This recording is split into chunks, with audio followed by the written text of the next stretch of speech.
Anyways, yesterday I gave away this one, the Red Sox, at a plus 107. So that more than doubled the money. And then the Dodgers lost. So that was sort of a break even on those two.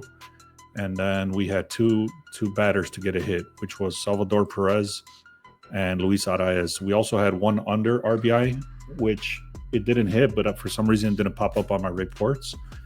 So either way, it was a 3-2 day. So it was a little bit of a profitable day, not much, which is cool. It wasn't a losing day. So what I was thinking of doing is kind of going over this thing here. So there's only 3 games today. There's not a lot to talk about, but I am going to hook you guys up with something very important. So stay tuned for that. Let me just kind of talk about this real quick. On this here, there's three games today, but now I can easily see why I'm staying away from these games. So for example, the Yankees, they opened at a 118 and now they're at a 110. So automatically that's already going in the wrong direction. However, the projections show that the Yankees should win this game by 57%. Money and Rays and for both teams are tight. They're pretty much the same thing. So it's stuck right there. It does say the win probability over here, so another contradiction. So because of the batting, the pitching, all that stuff, it does say that the Rays should win this game. Here, let me get off camera actually for a little bit. So basically, it does say that the batting analysis and the pitching analysis and all that stuff, basically it's a consensus right here, which is 58%. However, like I said, if you start looking at all the projections, as far as the offensive grade, the defensive grade, all that stuff, it does favor the Yankees. So automatically I can see that there's too many contradictions. So I'm just going to skip that game. I go to Atlanta now, and the Reds did beat the Dodgers yesterday. So you can see here, the Reds did open at a 146, and it's currently at a 156. So the line is shifting in the Reds' direction. They do have 73% of the money, 73% of the bets, 81% of the money. Now we go down here. The Reds do have Andrew Abbott, which is a much better pitcher. It doesn't give me any bullpen information, but then you also look at this here. There's some contradictions, but overall, the green is on the side of the Reds.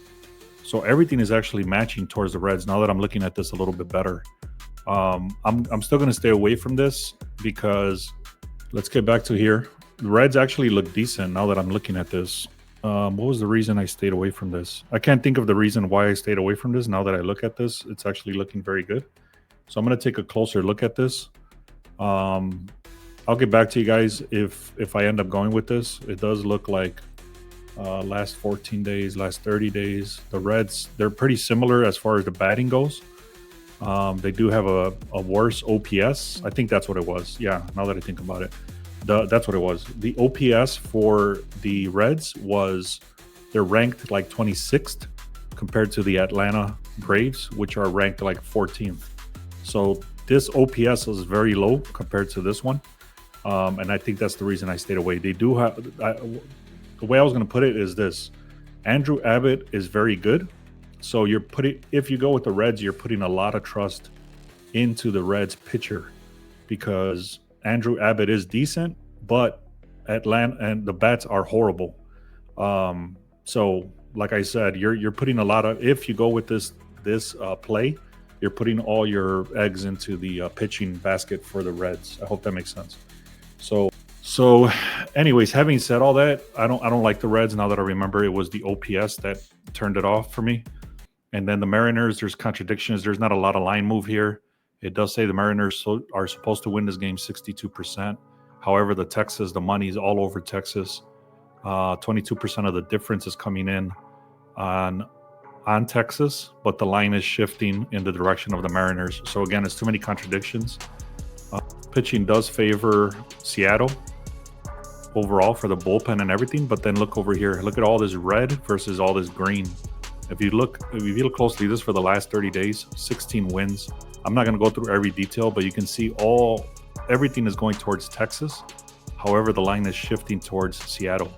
So that's what's good about having everything on one page, is that it gives you all the information pretty much on one page. I actually don't have any plays today. I'm going to give you something very important though. So stick around for this. If you go to the link in the description, make sure you get this. This is the only way you're going to get this. I'm going to put it out on Sunday. It's a report for offense and for defense for the NFL. So if you're doing any sort of fantasy football or anything like that, you're going to start getting these heads up.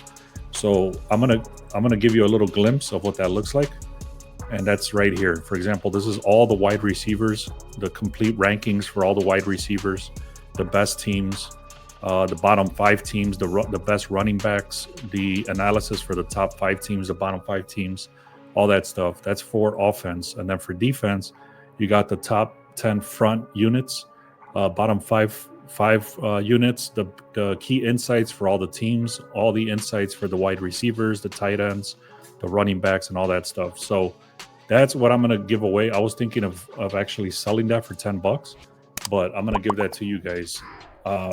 So I'm going to give you guys that information for free. It's going to be the NFL 2 reports, one for offense, one for defense.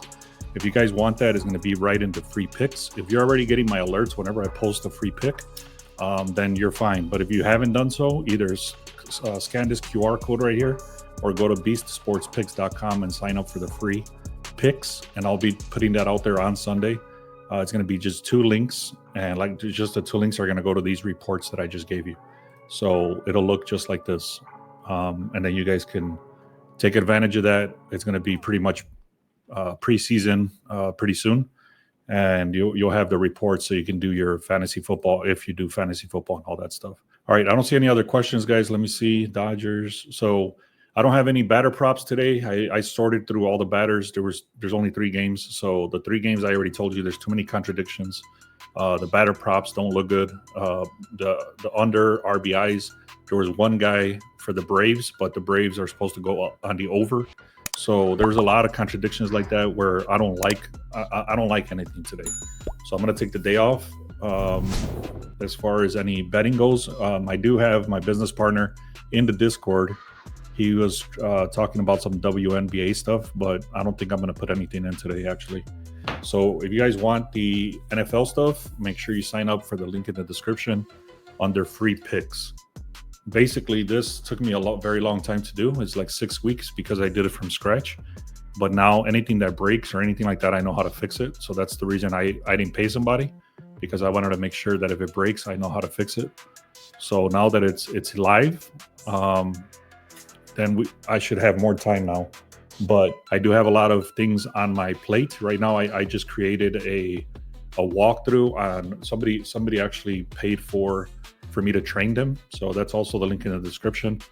If you want to check that out, learn from us right here. You can go check that out. Somebody did already pay. I already told them that I'm going to start training them. So I've been creating a step-by-step process on how I come up with all these plays with the batter props, the RBIs. I'm going to start working on a new scraper for stolen bases. So there's a lot of stuff in the pipeline. I just got to get to it. So anyways, what I'm trying to say overall is I'm going to take a little bit of a break because this was so stressful that I did not expect it to be that stressful, but it's because I didn't know what the hell I was doing. And now that I do, it's basically coded and it's ready to go. Where would you lean on the, and then the Mariners on the over? I didn't do any research on the over. Let me see if I have. I actually finally integrated. Let's see, what's the game? Braves. I finally integrated the over-unders. So if you go to the link in the description, go to Sharp, the Sharp Edge, and then put in the code Sharp as the code. You're gonna get it 30 days for free, and you'll get all this for free. But basically, I did add the over-unders on all the games. So if there's data, it'll say it right here. So Atlanta games are trending on the over. The over hit 7 games out of the last 9 for Atlanta. I don't have any other information besides that, but you can kind of go in here and you can see how many runs, how many strikeouts.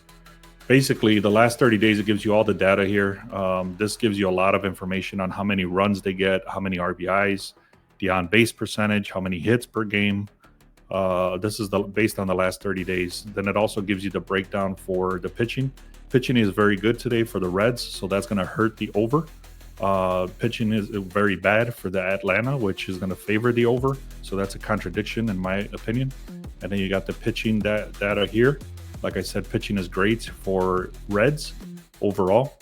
And then batting is very bad for the Reds overall. So again, too many contradictions to call. And that's all the information I have on that. Go to the link in the description. Make sure you get the free picks. If you do the free picks, I'm going to hook you guys up with the NFL offensive and defensive reports that I created. All right, guys, let's have a great day. Thank you so much.